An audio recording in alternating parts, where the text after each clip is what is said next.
It is indeed an honor to be part of this special gathering to celebrate the African Development Bank Group's 60 years of remarkable contributions to Africa's development journey.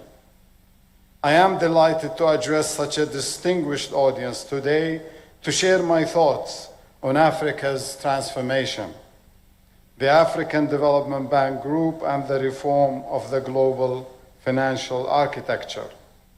Let me also take this opportunity to highlight the exceptional value we at the Islamic Development Bank place on our strategic partnership with the African Development Bank Group.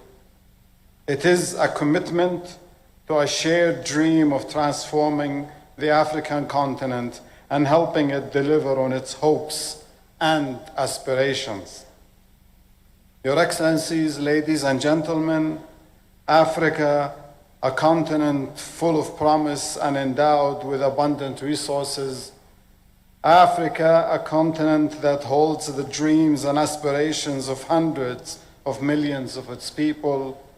Africa, a continent full of potential, yet grappling with critical challenges on its road to structural transformation. Since the turn of the century, many African countries have exhibited strong economic growth. A significant portion of this growth is the result of better macroeconomic management, higher investment and trade, larger regional markets, and to a lesser extent, some degree of structural transformation. Despite this progress, the core components of human development, including income levels and formal employment, remain low and vulnerable to shocks. This leads me to the key question that the region and its governments need to tackle in the coming years. What will it take to ensure that this higher growth is sustainable and inclusive? To foster and sustain development gains, economic growth alone is insufficient. African countries need to deepen their structural transformation to ensure a prosperous and secure future for all Africans. The priority will be on transforming natural resource-driven economies into knowledge-driven ones, while taking advantage of the region's demographic dividend. Reforms ought to focus on fostering a more conducive business environment to enhance competitiveness and encourage initiatives that take advantage of regional growth opportunities. In this regard, the African Continental Free Trade Area offers a huge potential for building regional supply chains, developing intra-African production networks in manufactured goods, and enhancing competitiveness. Excellencies, ladies and gentlemen, Africa is on the ascent, and I am optimistic about its development prospects. However, recent estimates suggest that Africa will require an additional $200 billion annually to achieve the SDGs by 2030.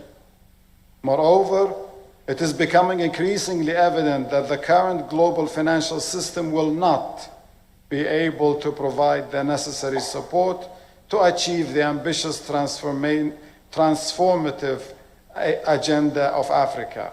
It is thus not surprising that there are calls for a rethink of this framework to make it more efficient and just, giving a greater voice to the global South. Additionally, significant resources are being diverted to debt servicing at the expense of critical investments in health and education. This situation clearly demands urgent reform. Excellencies, ladies and gentlemen, over the past 5 decades, the Islamic Development Bank Group has remained steadfast in its commitment to Africa's socio-economic development. By the end of 2023, our financing to Africa totaled approximately $74 billion, including $45 billion specifically dedicated to enhancing trade. Our efforts have been significantly strengthened through long-standing cooperation with development partners, including the African Development Bank. Between 2017 and 2023, we achieved the record co-financing volume of $2.9 billion with the African Development Bank, enabling us to co-finance 22 operations across diverse sectors, and some of them have been mentioned by my brother, Mr. Adesina. I am pleased to announce that during the Islamic Development Bank's Golden Jubilee celebrations in Riyadh last month, we further enhanced our partnership with the African Development Bank by expanding its scope and setting a higher co-financing target over the next 5 years. In this quest, where collaboration is paramount for success, the role of the Arab Coordination Group, or the ACG, in fostering development and progress across the African continent cannot be underestimated. To this end, the ACG has been a long-standing supporter of African countries and has cumulatively invested over $220 billion in the region to date. Bolstering its support for African partner countries, in November 2023, the ACG pledged a $50 billion financing envelope over the next 7 years to help build resilient infrastructure and inclusive societies in the African continent. Excellencies, ladies and gentlemen, we share common dreams for Africa, a continent free of poverty where no one is left behind, a continent of hope and prosperity driven by innovation and entrepreneurship, a continent providing meaningful employment opportunities for its youth.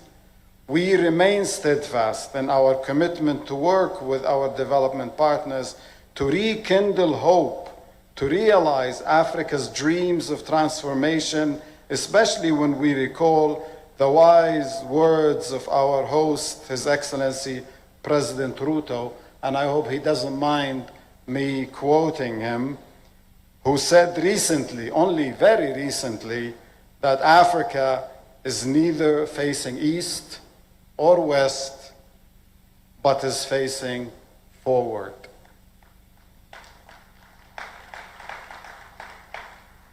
I wish you all successful deliberations throughout the remainder of this dialogue. I look forward to positive impact these discussions will have on shaping our strategies and actions to mobilize affordable financing for Africa's inclusive growth and structural transformation.